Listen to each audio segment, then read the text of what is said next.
Hello, and welcome to Ending Physician Overwhelm. I'm your host, Dr. Megan Mello. I'm a family and obesity medicine physician, as well as a certified life coach for physicians. In this podcast, we talk about how the learned habits of people-pleasing, perfectionism, and a lack of boundaries show up in our lives and how they contribute to burnout, exhaustion, and overwhelm. The healthcare system is broken, my friends, but let's not wait for it to be fixed in order to feel better. How often have you thought, I've got this all figured out, about some challenge that you faced, and not that much later, it turns out, oh, no, I don't have this figured out at all.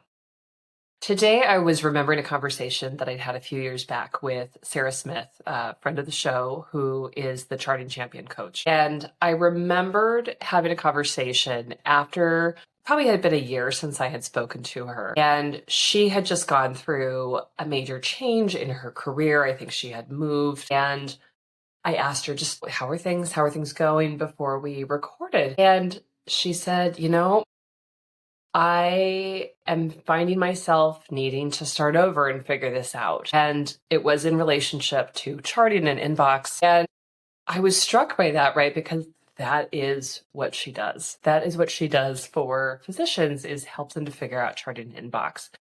And I found it charming and humbling.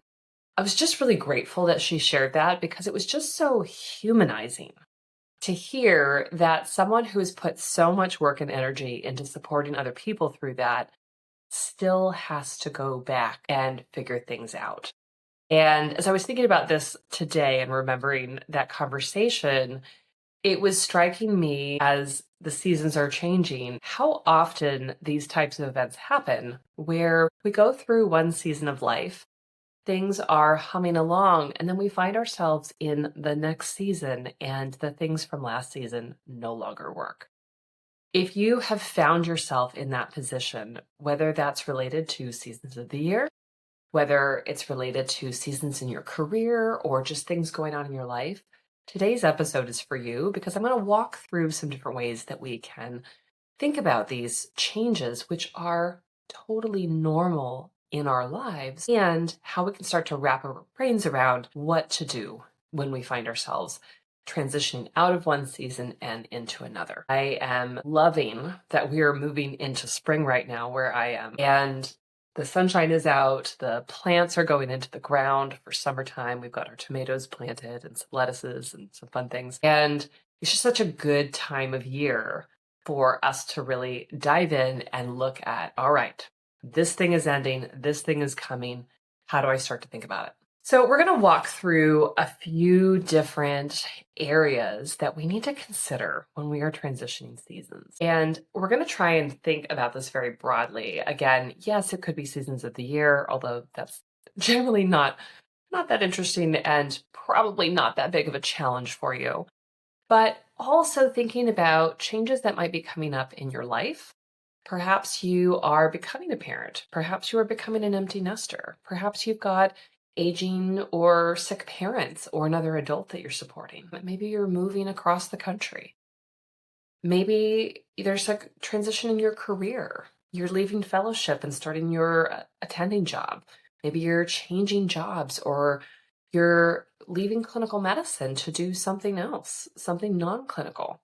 There are so many of these transition points that just naturally occur. And yet, most of the time, we don't really anticipate them. And I would argue that we don't do enough to set ourselves up for success, not because we're dumb or negligent, just because we are not trained to really think through natural changes that occur. So the first area that I want to address is thinking about the arrival fallacy and how that comes into play here. Usually when we're talking about the arrival fallacy, we are talking about this idea that we have in mind a goal or a milestone or an outcome that we are really desiring, and we anticipate that we're going to feel better. We're going to feel a certain way for the long term once we get there. Remember when you were in medical school and you thought, boy, once I graduate from medical school, well, then I'll be so happy because I'll be a physician. Maybe then you got to residency and realized, oh my gosh, there's so much to learn. There's so much to do. I have so much responsibility. Very quickly, your happiness at being a physician is probably way down there. And now you're plunged into this new energy. They also talk about this when people win the lottery. We think, I've just won $7 million, right? I'm going to be happy for forever. And what they see is that there's this initial sort of bubble of happiness, elation, right? Excitement. And then people pretty quickly settle down to their baseline. That is the typical context in which we describe the arrival fallacy. But when I'm thinking about it in the context of seasons, we could also anticipate that we think that the habits, the patterns that we have will serve us indefinitely. But what we find out as we move along is that actually things might work in this season and they might not work for you next season. So it's a different way of sort of looking at the same idea. The habits that serve you now are not going to work 5 years from now. If we just think about where we are now in April 2026, compared to how things were in April 2021, if you can think back. Now, if you talk to artificial intelligence AI experts, of course, you'll find out that AI has existed since the 1960s or something in some way, shape, or form. But if we just think about what's happened in the last 5 years, AI has entered all of our lives in a very real way. Now, I've talked before about using AI Scribe. I've talked about using ChatGPT. But even outside of those, even if you're like, no, I'm not playing around with any of those tools, AI is still in your life all the time in ways that you don't know about, right? Even, when you Google search, right, instead of just immediately getting all the pages, right, you get a little AI summary, right? Unless you've gone and turned that off, which yes, you can do, but you don't need to. Just to say that there are natural changes that occur in us. There are natural changes that occur in the world in which we interact, the people who are in your life. And because that is true, right? Because we grow and evolve and age and other things change and evolve, right? It makes total sense that what serves us now is not going to be what serves us 3, 5, 10 years from now, right? We don't know what our life looks like. We don't know how we feel at those future ages. And it would be kind of silly to think, well, if I can just lock in habit X, Y, and Z, if I can just, close my notes right now, then I will be set for forever. And yet we know that that's not true, right? If the charting champion can't do it, much love to Sarah. She's amazing. But just to say, when things shift, we have to adapt. And rather than get upset about that, we can just see that as natural and normal, right? If you have an infant, you know very well that 5 years from now, the clothes that they are wearing right now are not going to fit them. And we don't judge that at all.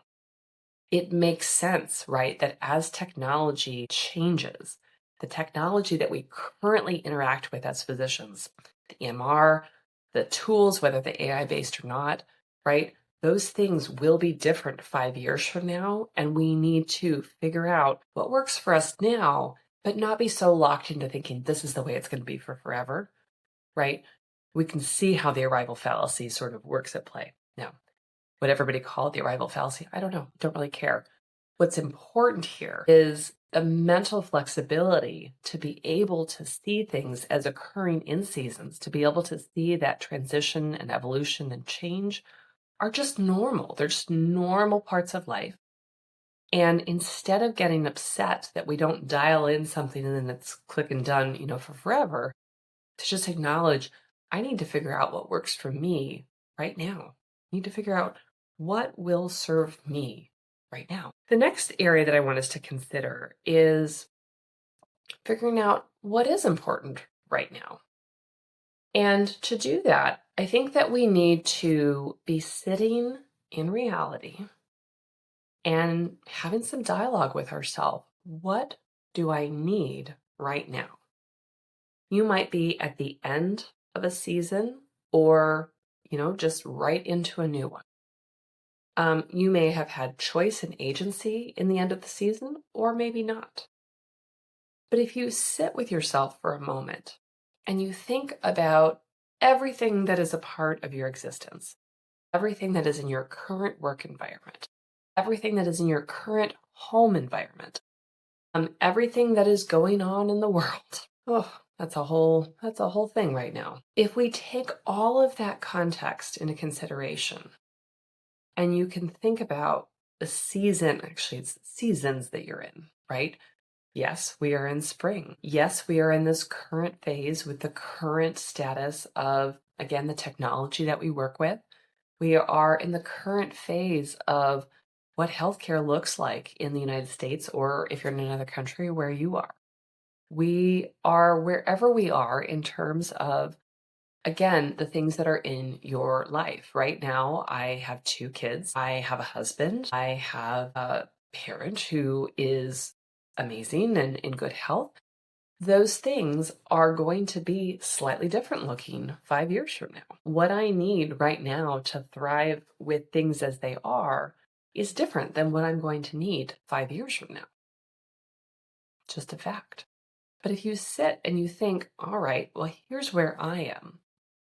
Here's what's going on in the world and in my world.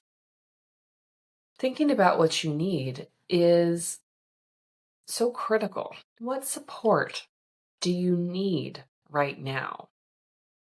What movement do you need right now for your body or anything else to help support your health? What collaborations do you need right now to be able to really grow and thrive? What creative expression do you need right now? Don't tell me that you don't need any, because I don't believe it. How are things going with your sleep? If we think about, kind of how our sleep evolves over time, right? The sleep that you get if you have a young puppy or a newborn in your house is not the same as what you're going to get or need 10 or 15 years from now, right? When the puppy or the child is grown. If you are going through Q3 call as a young attending and you're 32 years old, right? How does that look when you're 45 years old, right? It's going to look different. What do you need right now to help support those things? So thinking about, sort of sitting in your space based on what you currently have and don't have in your life. Being real and having a conversation with yourself of, what do I actually need? The next thing I want us to consider is to anticipate how the season will have looked on the other side. So if you are just beginning a new season in your life, how long do we think it's going to last? Let's guess. What does it look like on the far side of that season? And when you think about it, what will success look like? What will delight you? What will disappoint you? What challenges do you anticipate? These are great questions to sit with. Right? We could look back at some season that you've gone through. Perhaps you have, I don't know, let's again use the kids example. So my kids, for example, are currently in 5th grade and 8th grade. And where I am, they are going to graduate from 5th grade and graduate from 8th grade, and they are both moving to new schools, right? So we are going to move as a family from having one kid in elementary school and one kid in middle school to having one in middle and one in high school, right? That is a transition for our family. And, a few years ago, we transitioned from 2 kids in elementary school to one in elementary, one in middle school. So there are some natural sort of seasonality. Now, that's an example, right, where we knew the time frame outside of some, I don't know, egregious circumstance. Middle school is 3 years. We've got, elementary school that is K through 5. We've got high school, which is grade 9 through 12. Right? So sometimes we really know what those seasons will look like. Other times we don't, right? You may have an ailing adult or parent that you're caring for, and you don't know exactly how long they have, right? You might have a prognosis, but you don't know exactly how long they're going to need the care and support that you're providing, right? So we can make a best guess as to, is this a few months?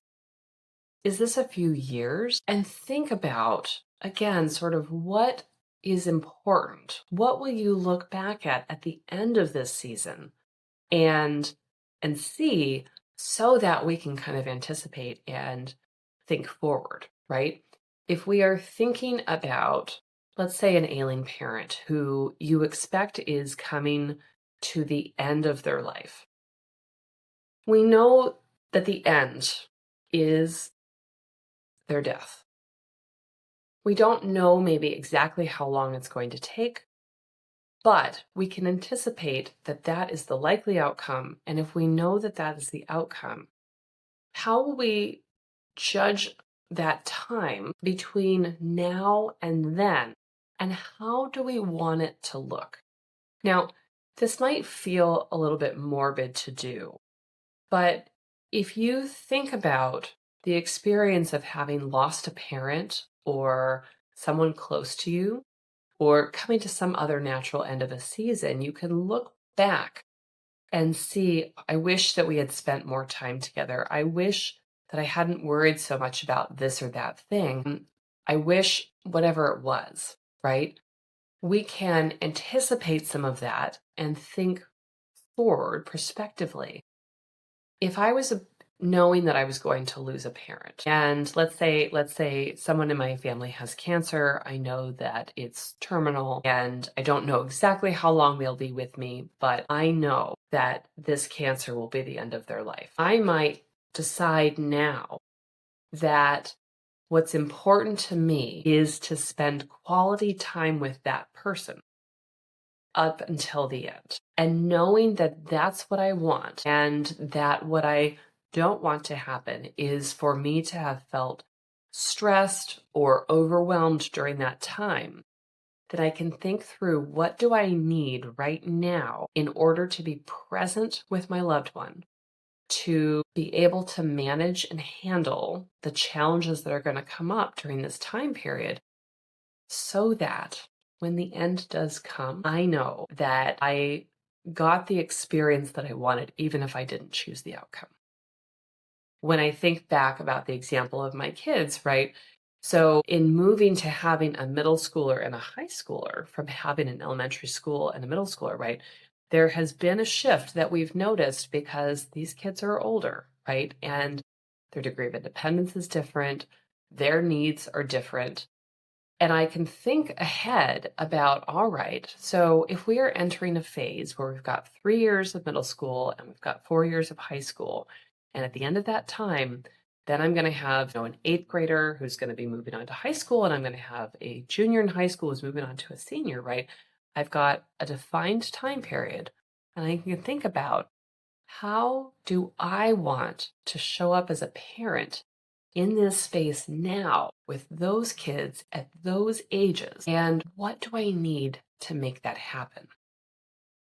You might have some kind of a career opportunity where there's a finite amount of time, or perhaps it's just you're moving into a new role, perhaps clinical, perhaps not.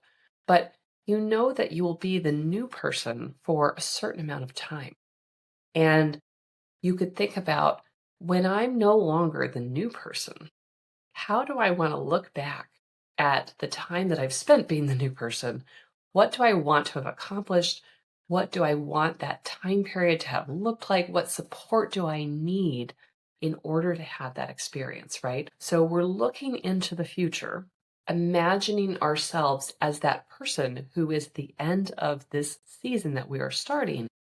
And we're looking backwards to think, how did I define success? What do I want that time period to look like? This is a really helpful framework for thinking, because it allows us to see what our current actions and thoughts and emotions need to be doing in order to support us having a better experience in the future, right? If you are going on sabbatical, And let's say you've got a defined period of time, 6 months, 9 months, something like that.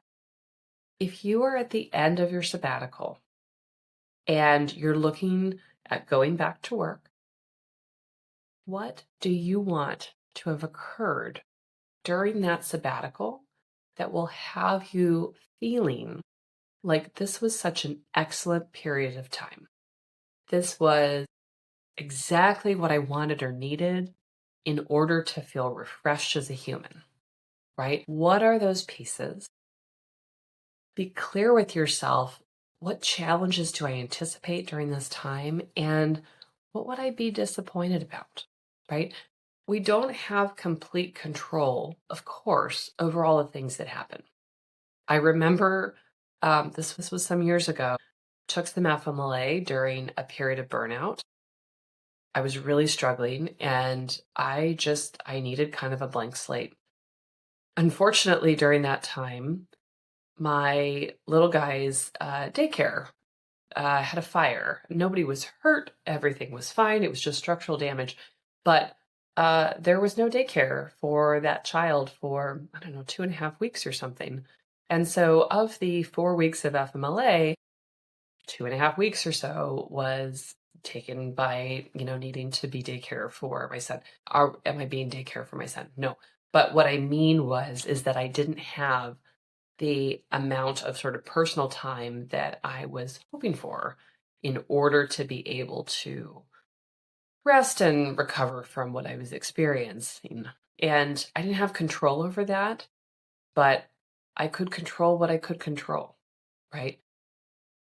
We don't have control over those sorts of things happening, but what we can do is we can think about what would I consider. I don't know if we want to think about it as what things would I be disappointed about if I was taking sabbatical, for example, and what I don't want now at the beginning is to have felt like that time was so busy and I felt just as overwhelmed when I was working because I was trying to accomplish too many things, right? Then that tells me that I'm going to need to leave myself some white space, right? Some blank space in the way that I structure my sabbatical so that I don't get to the end and feel completely overwhelmed and that it wasn't a restful time.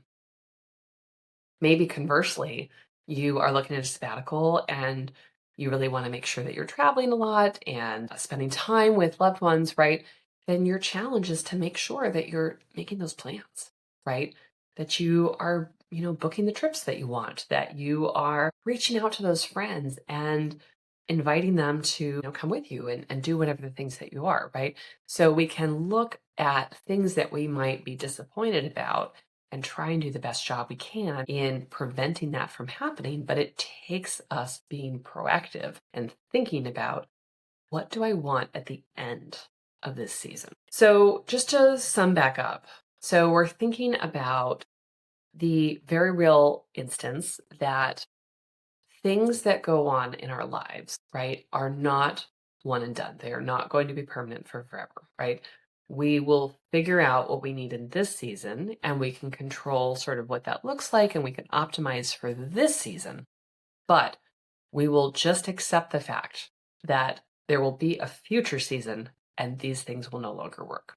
That doesn't mean that what we're currently doing is wrong. It means that this fits us right now. And in the future, we just know that things are going to be different. We also looked at sitting in reality and just thinking about what do I need right now? Not imagining that it's going to be permanent, that we might not need things to be different in the future, but just thinking right now with what I have in my life, with what's going on, personal life, my work life, the state of the world, right? What do I need right now so I can start sort of gathering my resources?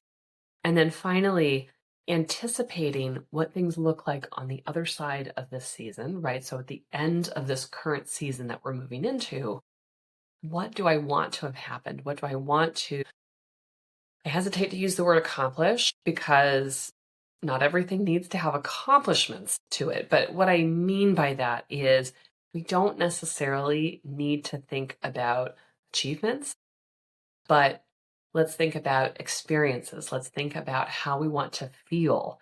Let's think about how we want to show up, right, as accomplishments, as it were. What do I anticipate will get in the way of those things? And how will I navigate that, right? What would I be disappointed about in myself if I'm not able to make happen, right? So again, if I'm thinking about knowing that a loved one is going through something and I'm supporting them, right? And I want to be really present for them, then I need to figure out, how do I be very present for them so that when they are gone, I know that I did what I could with the time that we had, right? If you know that your kid is going through something and you know that in the circumstance, right, when they're, I don't know, they could be sick, they could be experiencing some kind of stressor, you know that you want to show up in a certain way for them. How do you set things up now so you can start showing up that way? I hope that that helps us to be able to think more dynamically about where we are right now and what we want for ourselves, because that is part of the challenge. When we go through the journey of college and then med school and then residency and we become an attending, there's often no longer these milestones that we can, sort of tie ourselves to, and that can leave people feeling a little bit unmoored. Instead of seeing just this big stretch between the start of attendinghood and the end of our, clinical practice of medicine, let's start to think about moving through seasons in our career, seasons in our life, seasons in terms of other events that are going on in the world. That will help us to be able to be more mindful, more proactive, to be able to build the experiences that we want in the world, right? Because that is what this is about. We want to be able to have meaningful experiences, meaningful careers, and enjoy our lives. You can be such an excellent physician. You can be practicing medicine, right? And you could have your head down the whole time and miss this whole life. Or we can do these practices together. We can build in more life in our life and get to really have a much more beautiful existence. All right, I will stop waxing poetic there. I hope that you sit down with this and give it a little bit of thought. Think about what season or seasons you're in, because of course there is probably more than one thing going on in your life. And give yourself the gift of being thoughtful. How am I going to navigate this season? How will I let go of the belief that I just need to click things in and then I'm changed for forever and everything's fine? And what do I really want and need for this time of my life? All right, my friends, until next week, have a great, great time. Take care.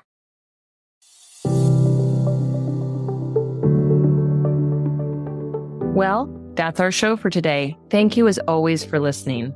To learn more about my coaching programs, head to www.healthierforgood.com. And if you love this podcast, please drop us a review on iTunes or support the show by clicking the link in the show notes. Until next time, take care.